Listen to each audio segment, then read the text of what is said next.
you say rock and roll? Yes, it started, Dad. Okay. Hello, welcome to Heavy D Storytelling. How are you doing today? We are going to do service, so we're going to be doing Bible verse with my twin brother, Onathinja. Yeah. Onathinja. I hope you guys, and then we're going to be reading the Bible, and then we're going to be doing substance, and then we're going to be reading Return of the King. I hope you guys enjoy. Make sure to obliterate that like button. Squash the subscribe button. And guacamole the bell. I don't know what that means, but Avocado. here's my twin brother, Onathinja.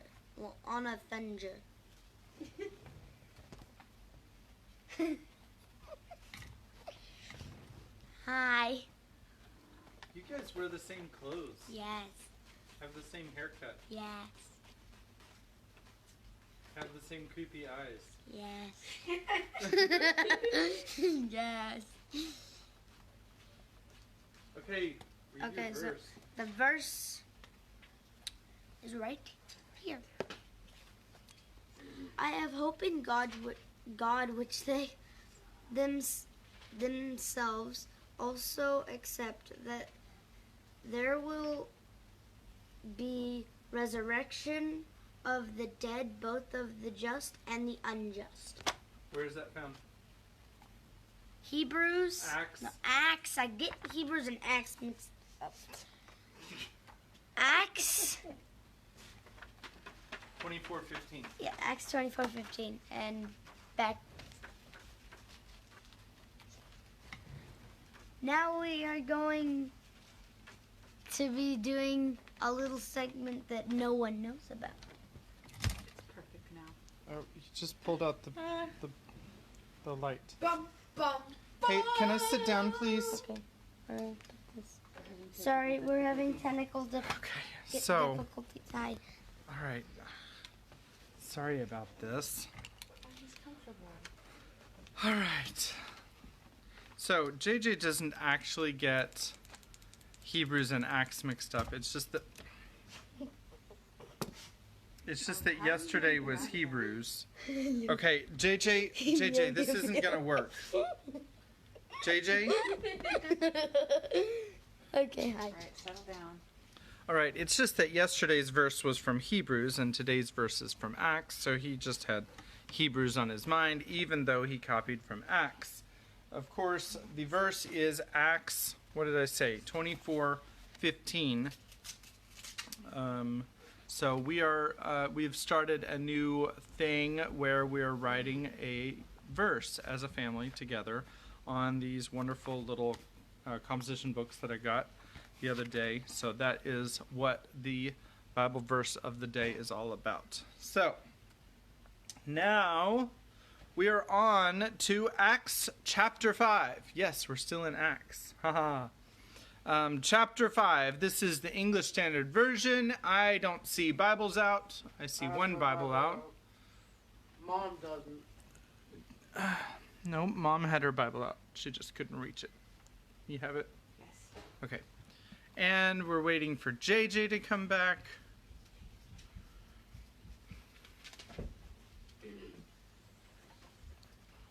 What chapter? Yikes, we've got Chapter a 5. No, that's not long. Just around 2 pages. All right, so this is Acts chapter 5. Kimberly, Yes. I need to talk to you after we're done with the live stream. Dun, dun, dun. JJ, I just accidentally touched my Bible. Sorry. all right, so we are experiencing technical difficulties Again. once again For the third time. for the first time. For For the third time in forever. Forever. Okay, all right. JJ doesn't have his Bible open JJ, open your Bible. There are a to lot of Acts chapters in chapter 5. Acts. Yeah. Don't We're wait for me. waiting. We're waiting. 13. Don't wait for We're him. waiting. And they're long too. We're waiting. Just don't wait for me. Okay, I'm going to talk to all three of you after we're done with this live stream, and I'm really getting frustrated. Yay.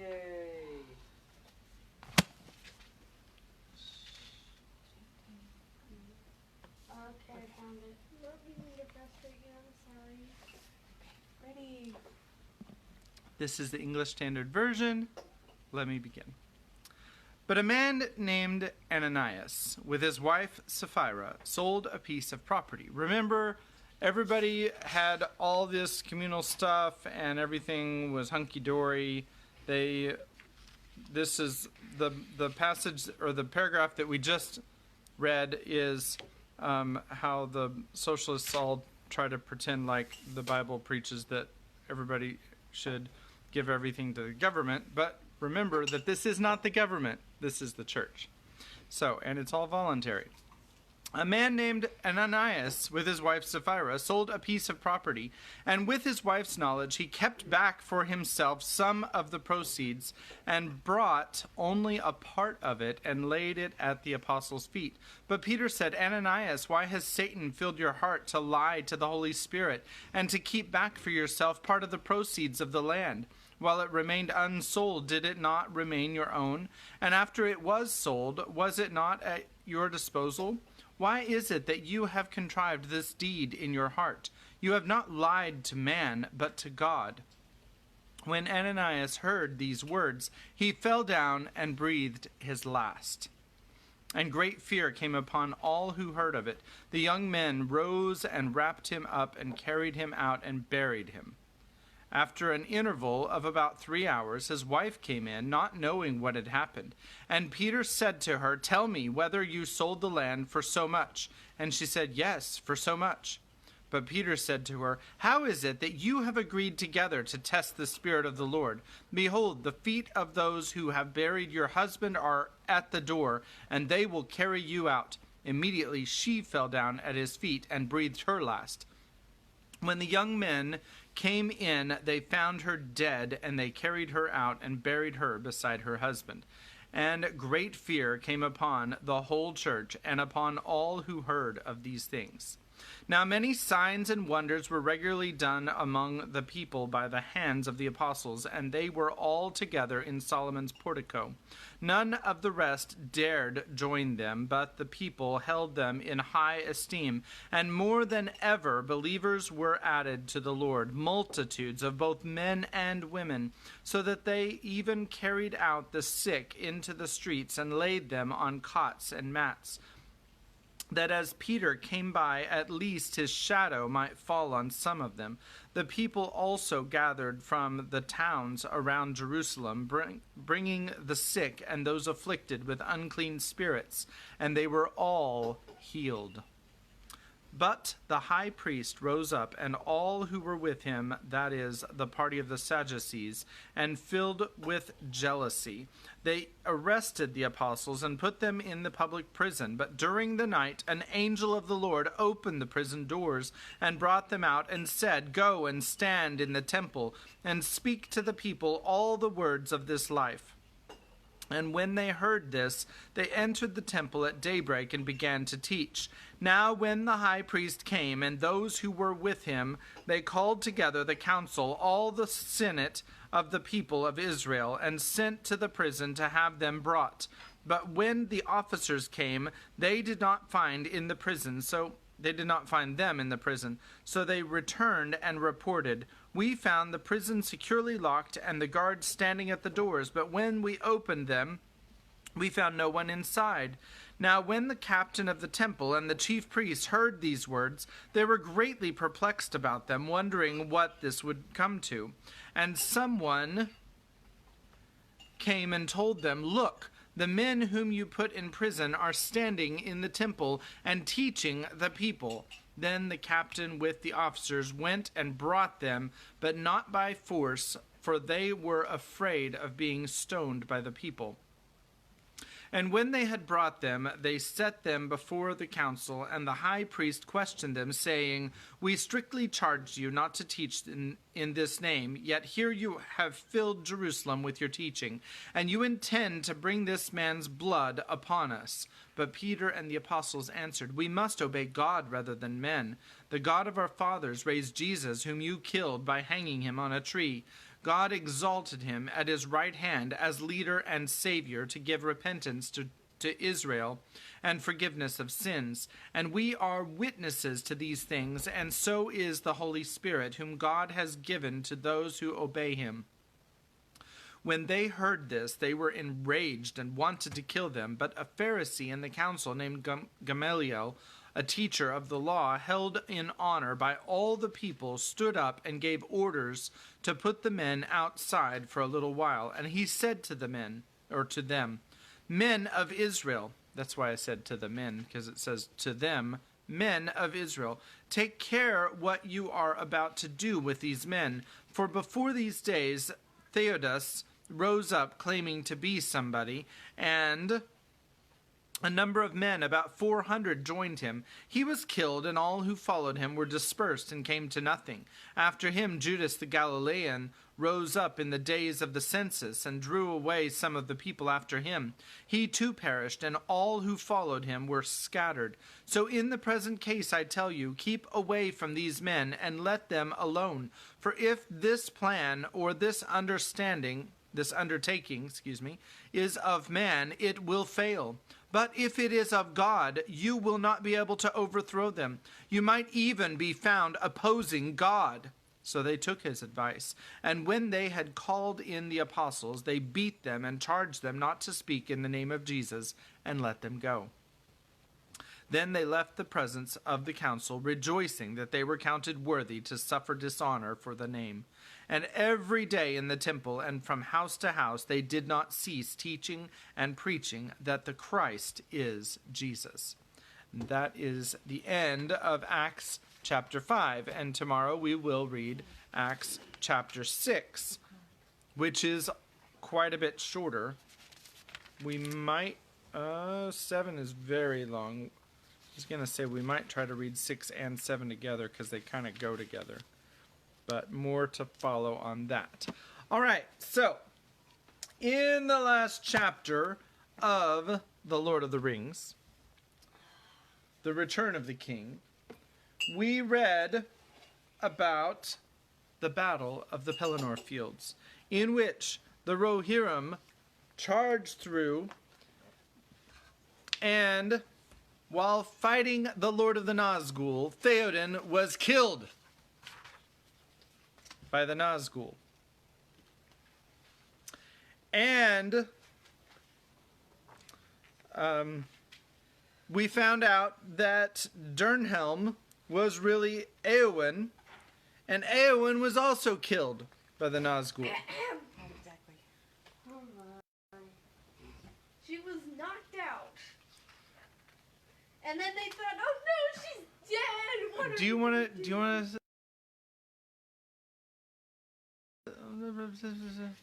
Yeah. Here's No, Kimberly. No. Are you gonna let me? Here's Kimberly to say how it really happened. Yes, I can. You have to give me space. Sorry.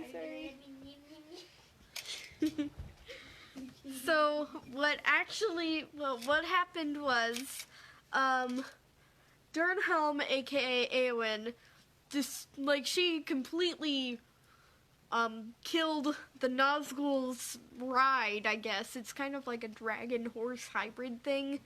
I don't know. And then after that, he got up, the Nazgul, and then he's like, "Wahahaha! A mere mortal dares defy me." And she's like, I'm a girl. No, he didn't say that. He said, "No man can defy me." Mortal man. No, he said, "No man can defy me." You want me to look it up? Yes. Okay. It's worth looking up. It's a great line. Actually, I think they rewrote it better in the movie. Yeah. And then she's like, "I'm no man." And then It says, "No living man may hinder me." Okay. What'd she say? I said no mortal man may defy me. No, what did Arwen... sorry. Eowyn said, "But no living man am I. You look upon a woman. Eowyn I am, Eowyn's daughter. You stand between me and my lord and kin. Begone if you be not deathless, for living or dark undead, I will smite you if you touch him."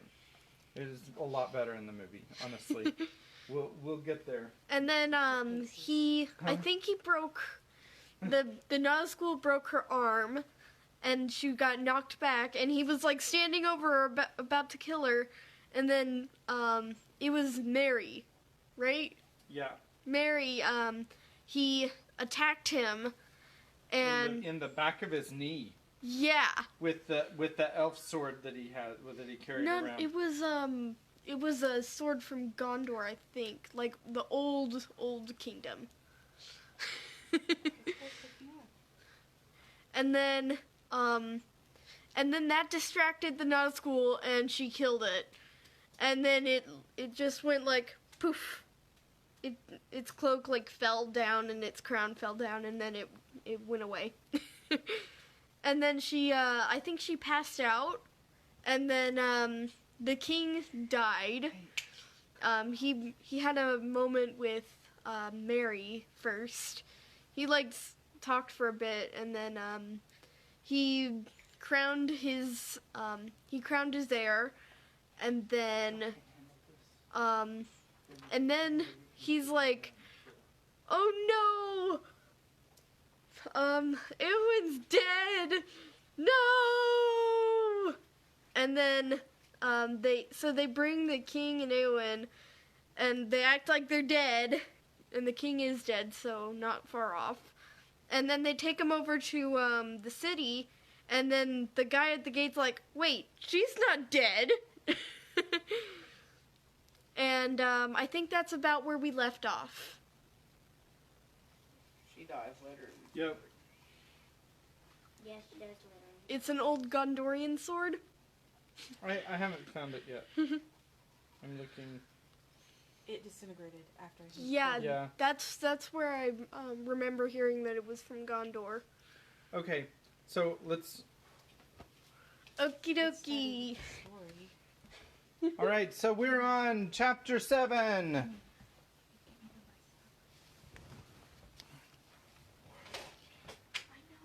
All right, and with this technical pause break No, just start. is brought to you by the Pyre of Denethor. Ha ha ha ha.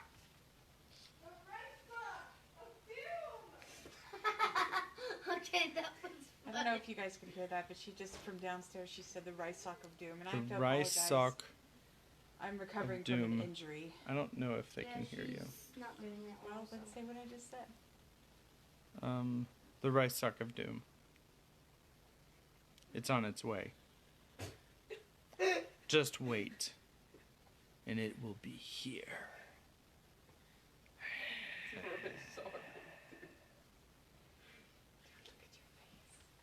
I know. Creepy.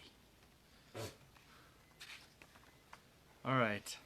So, don't worry. About a thing. Because every little thing is going to be alright. He likes that movie. No, I don't. I don't know. I don't know what we're talking about. Alright, chapter 7, the Pyre of Denethor. When the dark shadow at the gate withdrew, Gandalf still sat motionless, but Pippin rose to his feet as if a great weight had been lifted from him, and he stood listening to the horns, and it seemed to him that they would break his heart with joy, and never in after years could he hear a horn blown in the distance without tears starting in his eyes. But now suddenly his errand returned to his memory, and he ran forward. At that moment Gandalf stirred and spoke to Shadowfax, and was about to ride through the gate. "Gandalf! Gandalf!" cried Pippin, and Shadowfax halted. "What are you doing here?" said Gandalf. Is it not a law in the city that those who wear a black and silver must stay in the citadel unless their lord gives them leave?" "He has," said Pippin. "He sent me away, but I am frightened. Something terrible may happen up there. The Lord is out of his mind, I think. I am afraid he will kill himself and kill Faramir too. Can't you do something?" Gandalf looked through the gaping gate, and already on the fields he heard the gathering sounds of battle. He clenched his hand. "I must go," he said. "The Black Rider is abroad, and he will yet bring ruin on us. I have no time." "But Faramir!" cried Pippin. "He is not dead, and they will burn him alive if someone does not stop him." "Stop them." "Burn him alive?" said Gandalf. "What is this tale? Be quick." "Denethor has gone to the tombs," said Pippin, "and he has taken Faramir, and he says we are all to burn, and he will not wait, and they are to make a pyre and burn him on it, and Faramir as well, and he has sent me to fetch wood and oil, and I have told Beregond, but I am afraid he won't dare to leave his post. He is on guard, and what can he do anyway?" So Pippin poured out his tale, reaching up and touching Gandalf's knee with trembling hands. "Can't you save Faramir?" "Maybe I can," said Gandalf, "but if I do, then others will die, I fear. Well, I must come, since no other help can reach him. But evil and sorrow will come of this. Even in the heart of our stronghold the enemy has power to strike us, for his will it is that is at work." For his will it is that is at work. Then, having made up his mind, he acted swiftly, and catching up Pippin and setting him before him, he turned Shadowfax with a word. Up the climbing streets of Minas Tirith they clattered, while the noise of war rose behind them. Everywhere men were rising from their despair and dread, seizing their weapons, crying one to another, "Rohan has come!" Captains were shouting, companies were mustering, many already were marching down to the gate. They met the prince Imrahil, and he called to them, "Whither now, Mithrandir? The Rohirrim are fighting on the fields of Gondor. We must gather all the strength that we can find."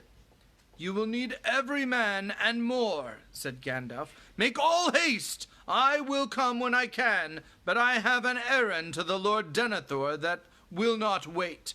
Take command in the Lord's absence." They passed on, and as they climbed and drew near to the citadel, they felt the wind blowing in their faces, and they caught the glimmer of morning far away, a light growing in the southern sky. But it brought little hope to them, not knowing what evil lay before them, fearing to come too late. "Darkness is passing," said Gandalf, "but it still lies heavy on this city."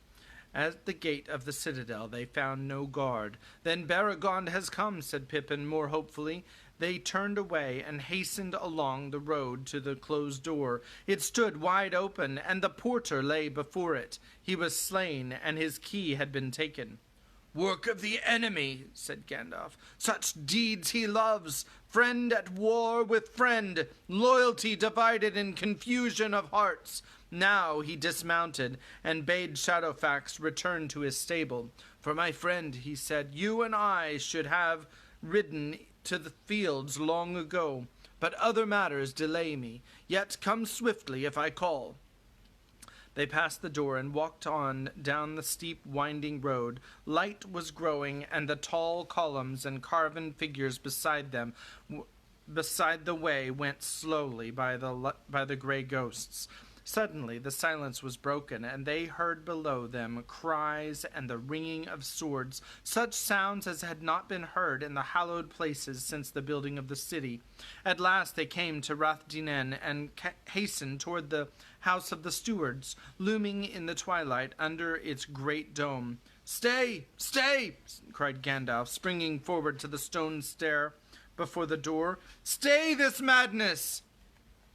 For there were the servants of Denethor with swords and torches in their hands, but alone in the porch upon the topmost step stood Beregond, clad in the black and silver of the guard, and he held the door against them. 2 of them had already fallen to his sword, staining the hollows with their blood, and the others cursed him, calling him outlaw and traitor to their master.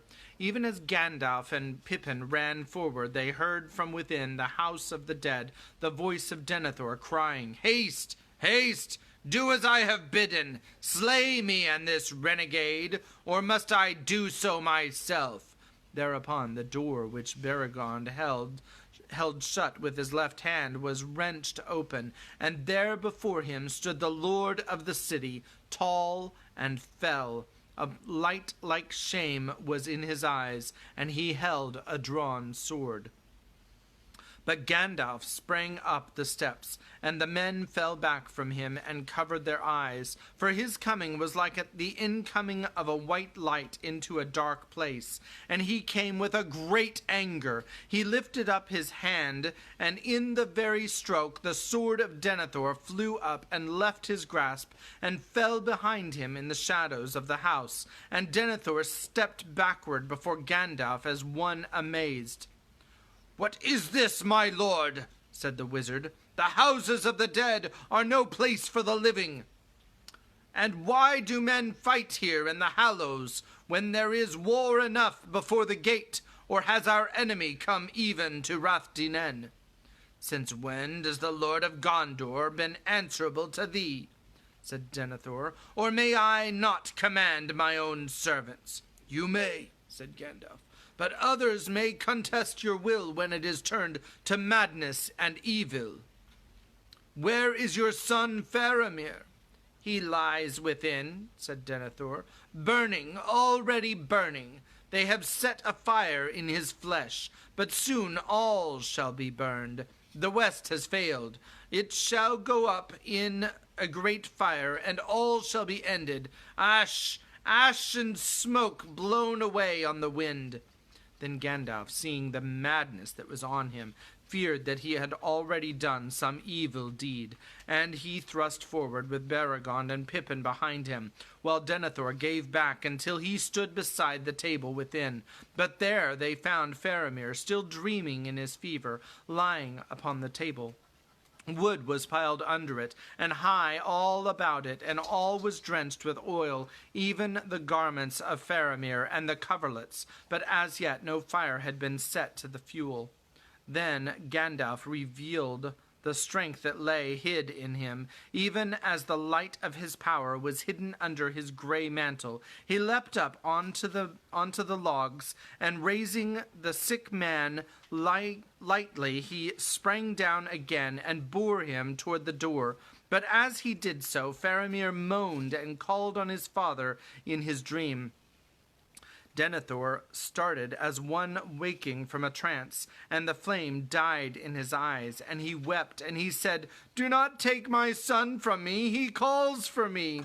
"He calls," said Gandalf, "but you cannot come to him yet, for he must seek healing on the threshold of death, and maybe find it not. Whereas your part is to go to the battle of your city, where maybe death awaits you. This you know in your heart." "He will not wake again," said Denethor. "Battle is vain. Why should we wish to live longer? Why should we not go to death side by side?" "Authority is not given to you, steward of Gondor, to order the hour of your death," answered Gandalf, "and only the heathen kings under the domination of the Dark Power did thus, slaying themselves in pride and despair, murdering their kin to ease their own death." Then, passing through the door, he took Faramir from the deadly house and laid him on the bier on which he had been brought, and which had now been set in the porch. Denethor followed him and stood trembling, looking with longing on the face of his son, and for a moment, while all were silent and still, watching the Lord in his throes, he wavered. "Come," said Gandalf, "we are needed. There is much that you can yet do."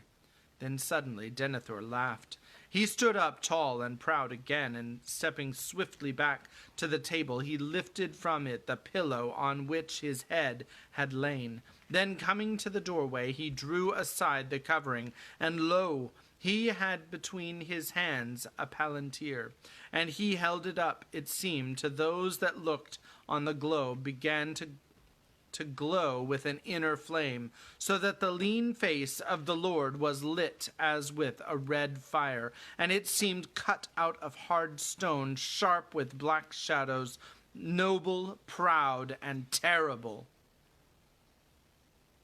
His eyes glittered. "Pride and despair," he cried.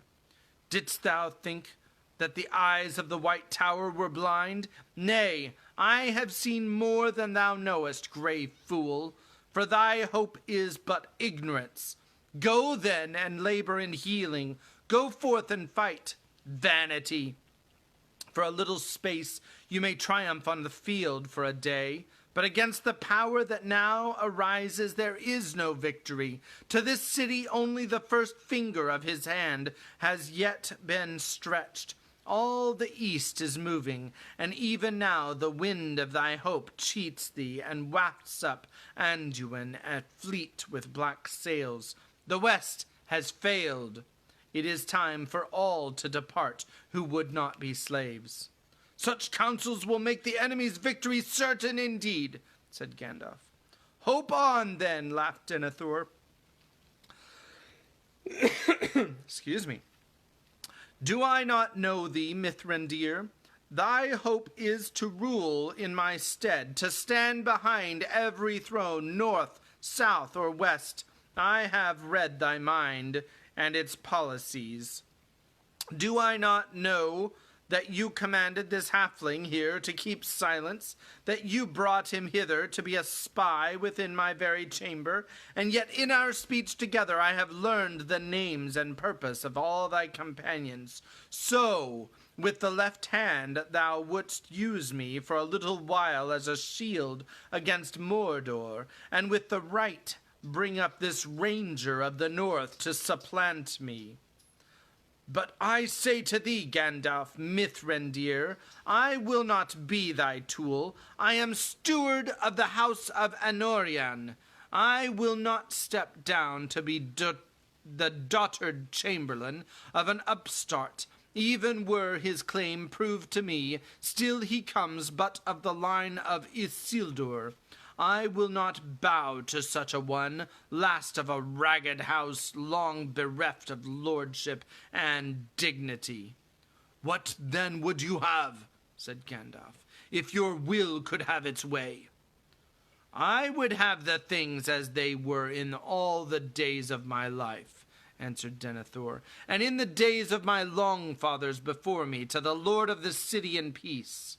To be the lord of this city in peace, and leave my chair to a son after me, who would be his own master and no wizard's pupil. But if doom denies this to me, then I will have naught, neither life diminished, nor love halved, nor honor abated. To me it would not seem that a steward who faithfully surrenders his charge is diminished in love or in honor," said Gandalf. "And at the least you shall not rob your son of his choice while his death is still in doubt." At those words Denethor's eyes flamed again, and taking the stone under his arm he drew a knife and strode towards the bier.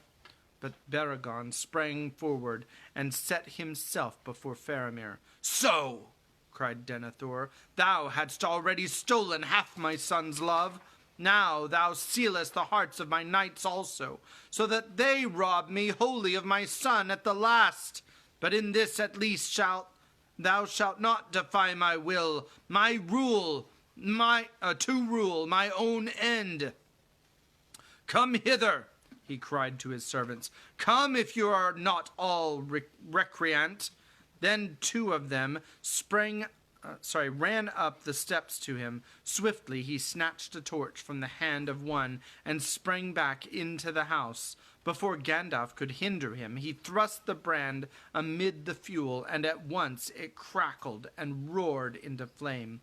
Then Denethor leapt upon the table, and standing there, wreathed in fire and smoke, he took up the staff of his stewardship that lay at his feet, and broke it on his knee. Casting the pieces into the blaze, he bowed and lay himself on the table, clasping the palantir with both hands upon his breast. And it was said that ever after, if any man looked into that stone, unless he had a great strength of will to turn it to other purpose, he saw only two aged hands withering in the flame. Gandalf, in grief and honor, turned his face away and closed the door. For a while he stood in thought, silent upon the threshold, while those outside heard the greedy roaring of the fire within. And then Denethor gave a great cry, and afterwards spoke no more, nor was ever again seen by mortal man.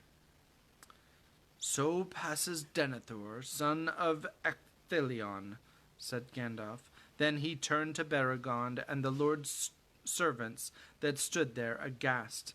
"And so pass also the days of Gondor that you have known. For good or evil they are ended.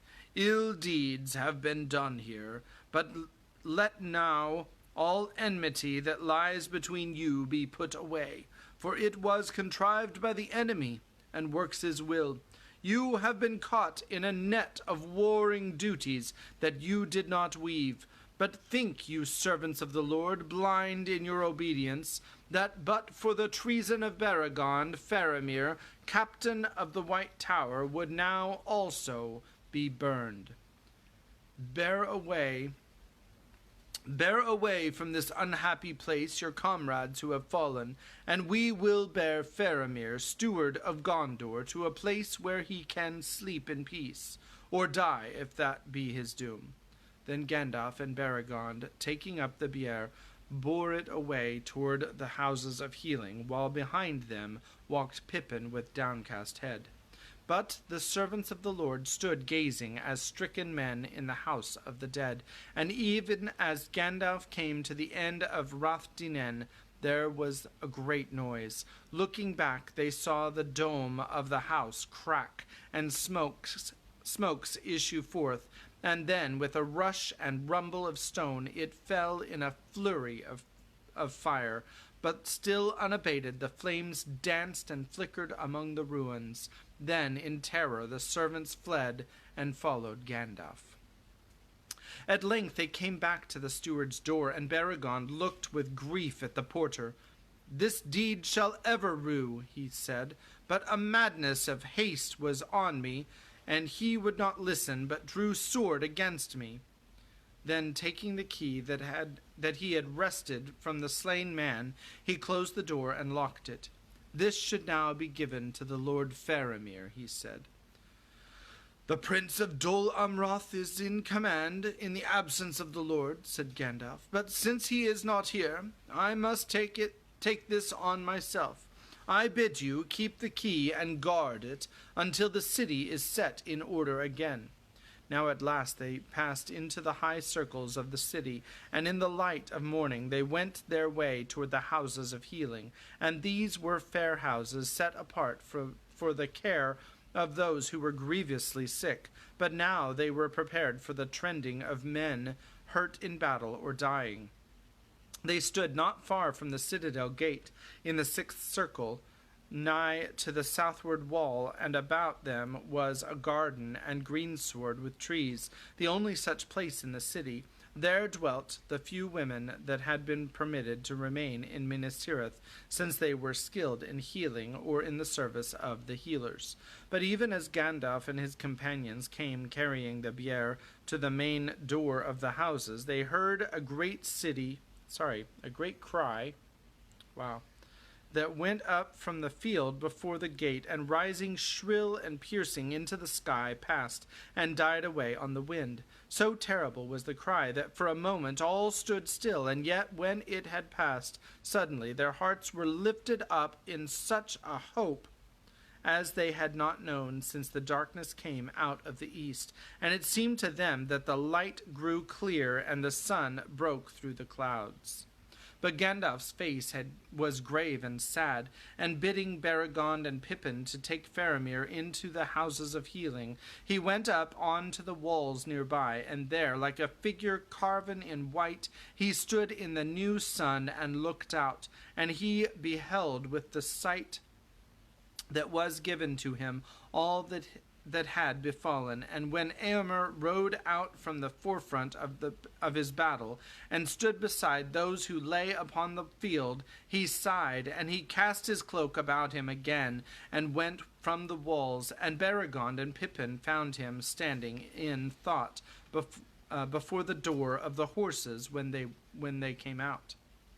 They looked at him, and for a while he was silent. At last he spoke. "My friends," he said, "and all you people of the city and of the western lands, things of great sorrow and renown have come to pass. Shall we weep or be glad? Beyond hope the captain of our foes has been destroyed, and you have heard the echo of his last despair. But he has not gone without woe and bitter loss, and that I must have averted but for the madness of Denethor. So long has the reach of our enemy become, alas, but now I perceive how his will was able to enter into the very heart of the city. Though the stewards deemed that it was a secret kept only by themselves, long ago I guessed that here in the White Tower one at least of the 7 seeing stones was preserved. In the days of his wisdom, Denethor would not presume to use it to challenge Sauron, knowing the limits of his own strength. But his wisdom failed, and I fear that as the peril of his realm grew, he looked in the stone and was deceived. Far too often, I guess, since Boromir departed. He was too great to be subdued to the will of the dark power. He saw none the less only those things which the power permitted him to see. The knowledge which he obtained was, doubtless, often of service to him, yet the vision of the great might of Mordor that was shown to him fed the despair of his heart until it overthrew his mind. "Now I understand what seemed so strange to me," said Pippin, shuddering at his memories as he spoke. "The Lord went away from the room where Faramir lay, and it was only when he returned that I first thought he was changed, old, and broken. It was in the very hour that Faramir was brought to the tower that many of us saw a strange light in the topmost chamber," said Beregond. "But we have seen that light before, and it has long been rumored in the city that the Lord would at times wrestle in thought with his enemy." "Alas, that I have guessed rightly," said Gandalf.